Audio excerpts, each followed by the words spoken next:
ಗ್ರಾಮೀಣ ಮಹಿಳೆಯರ ಬದುಕನ್ನು ಹಸನುಗೊಳಿಸಲು ಕೇಂದ್ರ ಸರ್ಕಾರ ನಮೋ ಡ್ರೋನ್ ದೀದಿ ಯೋಜನೆ ಜಾರಿಗೊಳಿಸಿದ್ದು ಹಲವು ಮಹಿಳೆಯರು ಸಶಕ್ತರಾಗಲು ಸಾಧ್ಯವಾಗಿದೆ. ಯೋಜನೆ ಜಾರಿ ಕುರಿತ ಒಂದು ವರದಿ ಇಲ್ಲಿದೆ. ನರೇಂದ್ರ ಮೋದಿ ನೇತೃತ್ವದ ಕೇಂದ್ರ ಸರ್ಕಾರವು ಗ್ರಾಮೀಣ ಮಹಿಳೆಯರನ್ನು ಸಶಕ್ತಗೊಳಿಸಲು ನಮೋ ಡ್ರೋನ್ ದೀದಿ ಯೋಜನೆಯನ್ನು ಜಾರಿಗೆ ತಂದಿದೆ. 21ನೇ ಶತಮಾನದ ತಾಂತ್ರಿಕ ಕ್ರಾಂತಿಗೆ ನಾರಿ ಶಕ್ತಿ ಕಾರಣವಾಗಬೇಕು ಎನ್ನುವ ಆಶಯವನ್ನು ಪ್ರಧಾನಿ ನರೇಂದ್ರ ಮೋದಿಯವರು ಹೊಂದಿದ್ದು, ಹಳ್ಳಿಗಳಲ್ಲಿ ಡ್ರೋನ್ ಮೂಲಕ ಹೊಸ ಕ್ರಾಂತಿಯನ್ನು ಆರಂಭಿಸಲು ಮುನ್ನುಡಿ ಬರೆಯಲಾಗಿದೆ. ಗ್ರಾಮೀಣ ಪ್ರದೇಶದ ಮಹಿಳೆಯರು ಉದ್ಯೋಗಕ್ಕಾಗಿ ವಲಸೆ ಹೋಗಬಾರದು ಎನ್ನುವ ಗುರಿಯೊಂದಿಗೆ ಹಲವು ಯೋಜನೆಗಳನ್ನು ರೂಪಿಸಿದೆ. ಕೃಷಿ ಕ್ಷೇತ್ರದಲ್ಲಿ ಮಹಿಳೆಯರನ್ನು ಸ್ವಾವಲಂಬಿಗೊಳಿಸಲು ಡ್ರೋನ್ ದೀದಿ ಯೋಜನೆಯನ್ನು ಜಾರಿಗೆ ತರಲಾಗಿದೆ.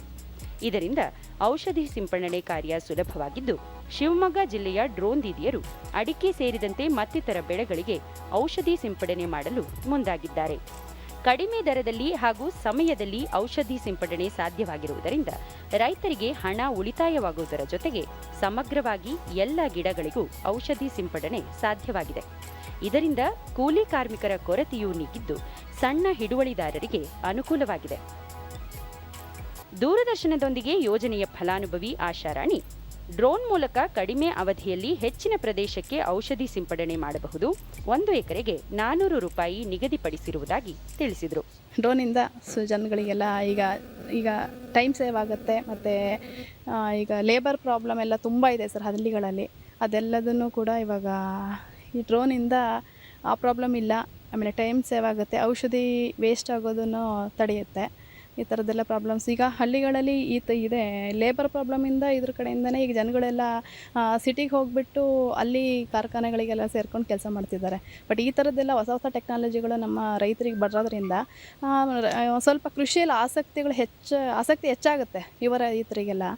ರೈತ ಹಾಗೂ ಆಶಾರಾಣಿಯವರ ಪತಿ ಉಮೇಶ್ ಮಹಿಳೆಯರು ಸ್ವಾವಲಂಬಿ ಬದುಕು ರೂಪಿಸಿಕೊಳ್ಳಲು ಡ್ರೋನ್ ದೀದಿ ಯೋಜನೆ ಸಹಕಾರಿಯಾಗಿದ್ದು, ಪತ್ನಿ ಆಶಾರಾಣಿ ನೂತನ ತಂತ್ರಜ್ಞಾನ ಬಳಕೆಗೆ ಮುನ್ನುಡಿ ಬರೆದಿದ್ದಾರೆ ಎಂದರು. ಇಲ್ಲಿ ನಮ್ಮ ಭಾಗದ ರೈತರಿಗೆ ಎಲ್ಲರಿಗೂ ಭಾಳ ಅನುಕೂಲ ಆಗಿದೆ. ಅದ್ರ ಜೊತೆಗೆ ನಮ್ಮ ರೈತರು ನ್ಯಾನೋ DAP ನ್ಯಾನೋ ವೀರ್ಯನ ಉಪಯೋಗಿಸಿ ಇದರಿಂದ ಉತ್ತಮವಾದ ಇಳುವರಿ ತೆಗಿಬೋದು. ಚೆನ್ನಾಗಿದೆ ಅಂತ ಹೇಳಿ ನಾನು ಅವ್ರ ಜೊತೆ ಸಹಪಾಠಾಗಿ ಇರ್ತೀನಿ. ಕೃಷಿಕ ಬಸವರಾಜಪ್ಪ ಕೇಂದ್ರ ಸರ್ಕಾರದ ಯೋಜನೆಯನ್ನು ಸದ್ಬಳಕೆ ಮಾಡಿಕೊಂಡಾಗ ಲಾಭ ಖಚಿತ. ಹೊಲ ಗದ್ದೆಗಳಿಗೆ ಡ್ರೋನ್ ಮೂಲಕ ಔಷಧಿ ಸಿಂಪಡಣೆ ಕಾರ್ಯ ಸುಲಭವಾಗಿದೆ ಎಂದರು. ಈ ಡ್ರೋನ್ ಹೊಡೆಯೋದ್ರಿಂದ ಮತ್ತು ಸಮಯ ಮತ್ತು ಲೇಬರ್ ಚಾರ್ಜು ಉಳಿತಾಯ ಆಗುತ್ತೆ. ಕೆಲವೊಂದು ಗದ್ದೆಗಳಲ್ಲಿ ಬೋರ್ ಇರಲ್ಲ, ಅಂತೆಲ್ಲ ಟಿಲ್ಲರಲ್ಲಿ ನೀರು ತೊಗೊಂಡೋಗಿ ಮಾಡಬೇಕಾಗತ್ತೆ. ಇದರಲ್ಲಿ ನೀರುಗಳು ಕ್ಯಾನ್ಗಳನ್ನು ತೊಗೊಂಡೋಗಿ ಅಲ್ಲೇ ಸ್ಪ್ರೇ ಮಾಡೋದು, ಅದೊಂದು ಉಳಿತಾಯ ಆಗುತ್ತೆ. ಮತ್ತು ಲೇಬರು ಒಂದು ದಿನಕ್ಕೆ 500 ರೂಪಾಯಿ ತೊಗೊತಾರೆ, ಅದು ಸಹ ಉಳಿತಾಯ ಆಗುತ್ತೆ ರೈತರಿಗೆ. ಇದರಿಂದ ಭಾಳ ಅನುಕೂಲ ಆಗುತ್ತೆ. ಸಾವಯವ ಕೃಷಿ ತಜ್ಞ ಆನಂದ್ ಗ್ರಾಮಾಂತರ ಪ್ರದೇಶಗಳಲ್ಲಿ ಯುವ ಸಮೂಹ ಕೃಷಿಯಲ್ಲಿ ತೊಡಗಿಕೊಳ್ಳುವುದು ಕ್ಷೀಣಿಸಿದೆ. ಆದರೆ ಡ್ರೋನ್ ದೀದಿ ಯೋಜನೆಯಿಂದ ಹೊಸ ಆಶ್ವಾಸನೆ ಮೂಡಿದ್ದು ಮಹಿಳೆಯರ ಬೆಳವಣಿಗೆಗೆ ಯೋಜನೆ ಸಹಕಾರಿಯಾಗಿದೆ ಎಂದು ತಿಳಿಸಿದರು. ಕಾರ್ಮಿಕರಿಲ್ಲದ ಸಂದರ್ಭದಲ್ಲಿ ಕೃಷಿಯನ್ನು ಉಳಿಸ್ಕೊಳ್ಳಿಕ್ಕೆ ಆದ್ಯತೆ ಅನ್ನೋ ಒಂದು ಪ್ರಶ್ನೆಗೆ ಉತ್ತರವಾಗಿ ತಂತ್ರಜ್ಞಾನ ನಿಲ್ತಾ ಇದೆ. ಭೂಮಿ ಆರೋಗ್ಯ ಚೆನ್ನಾಗಿರಬೇಕು, ಮನುಷ್ಯನ ಆರೋಗ್ಯ ಚೆನ್ನಾಗಿರಬೇಕು, ಪರಿಸರದ ಆರೋಗ್ಯ ಚೆನ್ನಾಗಿರಬೇಕು. ಆ ದೃಷ್ಟಿಯಿಂದ ಬಳಸುವಂಥ ಎಲ್ಲ ದ್ರಾವಣಗಳನ್ನು ಈ ತಂತ್ರಜ್ಞಾನದ ಮೂಲಕ ನಾವು ಸಿಂಪಡಿಸೋಣ. ಕಡಿಮೆ ಸಮಯ, ಕಡಿಮೆ ದ್ರಾವಣ, ಕಡಿಮೆ ಖರ್ಚಿನಲ್ಲಿ ಇದು ಬಳಕೆಗೆ ಸಾಧ್ಯ ಆಗುತ್ತೆ. ನಾವೆಲ್ಲರೂ ಕೂಡ ಇದನ್ನು ಬಳಸಬೇಕು. ಮಾನ್ಯ ಪ್ರಧಾನಮಂತ್ರಿಗಳಿಗೆ ನಾನು ಮತ್ತೊಂದ್ಸಲಿ ಆಭಾರಿ ರೈತರ ಪರವಾಗಿ.